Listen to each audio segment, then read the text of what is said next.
ఈ 3 రోజుల పాటు మన శాసనసభ్యులు cricket, tennis, shuttle, volleyball, kabaddi, athletics, tug of war అనే క్రీడల్లో ఉత్సాహంగా పాల్గొనే క్రీడా స్ఫూర్తిని ప్రదర్శించారు.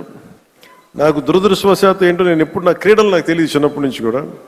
మొట్టమొదటిసారి నాకు కూడా ఒక ఆశ కలిగింది, నాకు కూడా చేయాలనిపించింది. మేము వచ్చే సంవత్సరం ఒక ప్రయత్నం చేస్తాను.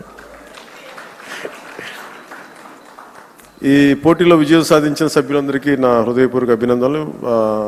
మీరు చూపించిన సహనశీలత కానీ, పట్టుదల కానీ, ఇది ఏదో సరదాగా ఇవన్నీ కంటే కూడా మనందరి మధ్య ఒక స్నేహపూర్వకమైన వాతావరణం, అంటే ఏదన్నా సమస్యలు వస్తే కలిసికట్టుగా పోరాడే ఒక ఐక్యతనిచ్చింది.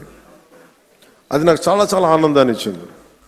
అందరం పార్టీలకు అతీతంగా మర్చిపోయి సీనియారిటీ, జూనియర్ని తారతమ్యాలని మర్చిపోయి అసలు ముందు తీసుకెళ్లిన విధానం, ఈ స్ఫూర్తి ఒక ఆంధ్రప్రదేశ్కి కాదు భారతదేశానికి కూడా ఒక స్ఫూర్తి అని మనస్ఫూర్తిగా నాకు నిజంగా చాలా ఆనందంగా అనిపించింది.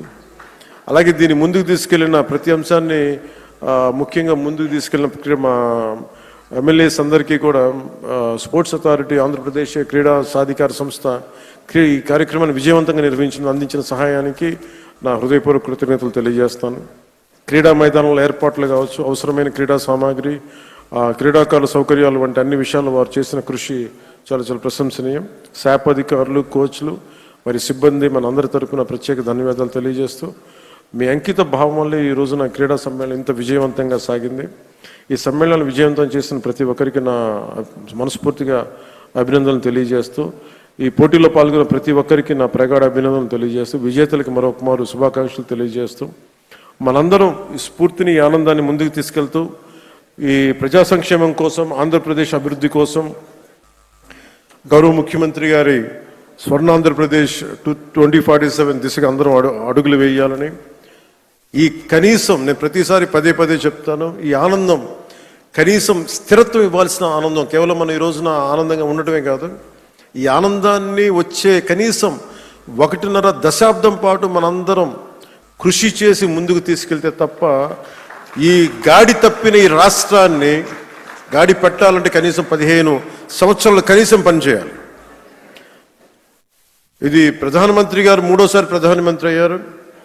అలాగే ఆయన 3 పర్యాలు ముఖ్యమంత్రిగా చూడాలి నాకు మనస్ఫూర్తిగా నాకు ఆశయం, కోరిక కూడా. ఎందుకంటే ఆయన అనుభవాన్ని మనం ఎక్కడ కూడా అసలు పక్కన పెట్టలేం.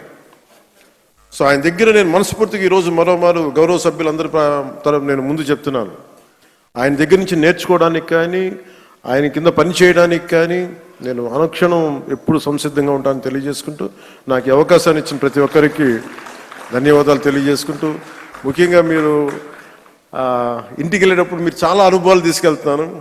ఇందాక గౌరవ ముఖ్యమంత్రి గారు కూడా చెప్తా ఉన్నారు, వారిద్దరు గౌరవ మన సుందరపు విజయ్ కుమార్, మన ఇంకో శాసనసభ్యులు ఇద్దరు చేసింది, రాలిపోయే పువ్వా నీకు రాగాలి ఎందుకంటే, నేను అది గుండెల్లో నింపుకొని కారులో వెళ్ళే వరకు, ఇంట్లో పడుకుపోయే వరకు ఈరోజు అదే నవ్వుతూ ఉంటాను. ప్రతి ఒక్కరు చేసింది అంటే మనస్ఫూర్తిగా అందరికీ ధన్యవాదాలు తెలియజేసుకుంటూ, జయ ఆంధ్ర, జయ భారత్, జయ హింద్.